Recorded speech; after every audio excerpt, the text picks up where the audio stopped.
Давайте поговорим про карточки. В общем-то, про что еще говорить в этой игре, где режимов раз-два и обчелся. Обычно в рамках подобных рассуждений, разгона воды, мы затрагиваем карточки, которые доступны в привычных нам паках из 150 футболистов.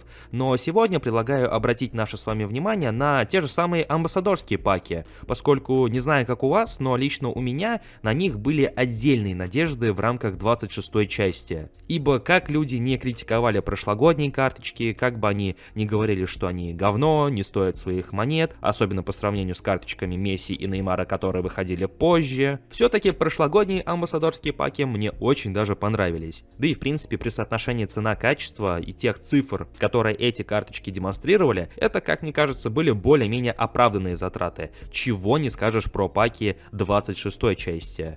К слову, если вам необходимо пополнить ваш баланс монеточек в eFootball Mobile или в любой другой мобильной игре, то вам на PlayRock, ведь на их сайте собраны одни из самых выгоднейших предложений на рынке, а также вы всегда можете предложить свои товары и услуги. А если вы обладатель такой платформы, как ПК, и играете в Steam, и вам необходимо пополнить его баланс, то это также можно сделать на PlayRock с наименьшей комиссией на рынке. Приобрести монеты и все остальное на их сайте вы можете в пару кликов, и что самое главное, безопасно.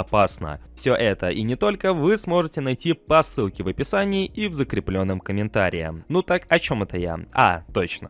Вспомните, какие основные рейтинги были у Неймара и Месси в прошлой части. 105 пунктов у Месси и 102 у Неймара. По-моему, было 103 при некоторых бустах и с некоторыми тренерами. Ну вот такой диапазон 102-103. И тогда, как мне кажется, это смотрелось более-менее уместно, когда один игрок чуть выше по рейтингу, ну а другой чуть пониже. Ну, понятное дело. Хотя и стоили эти паки одинаково. Но в этом году мы получаем два таких же футболиста, как и в прошлом, но с одинаковыми рейтингами. 102 у одного и 102 у другого. И как я говорил в отдельном обзоре на Ямаля на втором канале, подсказка выскочила в правом верхнем углу, если для него подобные цифры еще более-менее оправданы, ну знаете, 102, как бы мы наблюдаем Ламина в большом футболе только пару-тройку сезонов, еще не успел наиграть на цифры побольше, ну то есть с этим можно как-то смириться, то вот Месси, учитывая его длинную карьеру, столько интересных игровых отрезков, брать его 37-летнюю версию и выпускать с рейтингом также 102 пункта,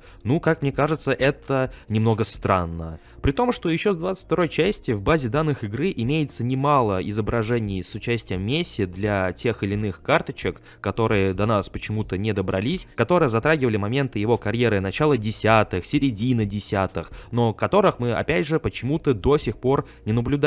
И вместо того, чтобы использовать какой-то вот из этих ассетов, использовать один из этих временных отрезков, Konami просто использует ту же самую модельку, которая фигурировала в игре не так давно, и пихает ее за 1700 монет, и при этом 37-летнему игроку рисуют 102 пункта рейтинга? Конечно, у нас есть свежий пример в лице Криштиану Роналду, который в 40 лет получает рейтинг в 107 пунктов, но там это обосновано, по крайней мере, обстоятельствами. Роналду не является партнером eFootball. Konami не могут взять любой его отрезок и спокойно добавить его карточку за тот же самый Манчестер Юнайтед. По крайней мере, на данный момент. Может быть, в 26-й части это изменится, но пока что реальность такова. Тогда как с Месси есть, судя по всему, всеобъемлющее соглашение, которое позволяет использовать его внешность, чем Konami, по сути, и пользуются, но почему-то решили проигнорировать это в этом году. Когда даже в прошлом году они выкатили совершенно новую, ранее невиданную в игре модельку 19-летнего аргентинца.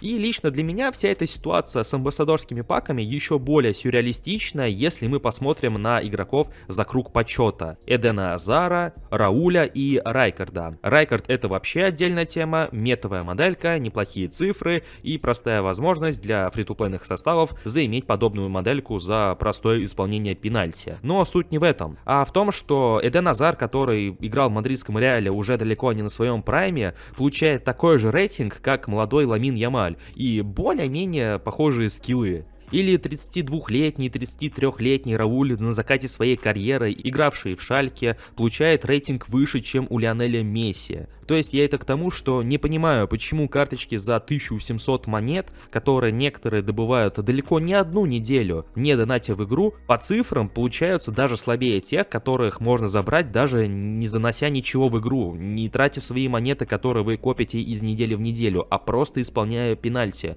Почему так происходит и почему вот к таким вот, далеко не самым плохим, а даже интересным амбассадорским пакам Konami подошли так халатно. И не поймите, к тому же самому паку с Ламином Ямалем у меня намного меньше претензий, да и по сути их особо-то и нет, потому что, в случае с Ямалем его цифры меня более-менее устраивают, я их принимаю, я даже понимаю, почему это так, почему именно такие цифры, тогда как в случае с Месси, и учитывая возможность взять любой другой отрезок его карьеры, а не нынешний отрезок, я лично не понимаю. Это как если бы вместо Ламина Ямаля Konami добавили амбассадорский пак с Луисом Суаресом и взяли его также нынешний отрезок за Интер Майами, где у него никакущая скорость, никакущая выносливость, да, может быть хороший удар с умением атаковать, но при этом он был бы мертвым. А если вы уже, скажем так, ветеран eFootball и играете в эту игру с 22 года, и у вас есть в составе бесплатная карточка Лионеля Месси за чемпионат мира, и вы прокачаете эту карточку под позицию оттянутого форварда, как вот эту карточку за 1700 монет, то заметите, что бесплатная карточка во многих скиллах даже лучше той, что за 1700 монет. Да, можно сказать, что у последнего эпика за 1700 монет присутствует отличительный скилл, и как бы рейтинг у него по сути сам по себе отображается правильный,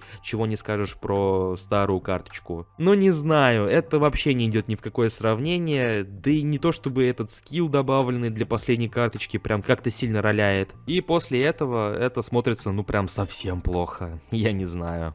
В общем-то, да, снова налил воды, но в этом случае мне действительно хотелось выговориться, уж извините. Поэтому заодно хочется почитать ваше мнение на весь этот счет. Как вы относитесь к подобному развитию событий, как в целом оцениваете амбассадорские паки в этой части по сравнению с предыдущей. В общем, обо всем этом и не только. Не стесняйтесь писать в комментариях под этим роликом. Поддерживайте его своим большим пальцем вверх, подписывайтесь на канал, если находитесь здесь впервые, и прожимайте колокольчик для уведомлений. Всем спасибо за просмотр, всем удачи, всем пока.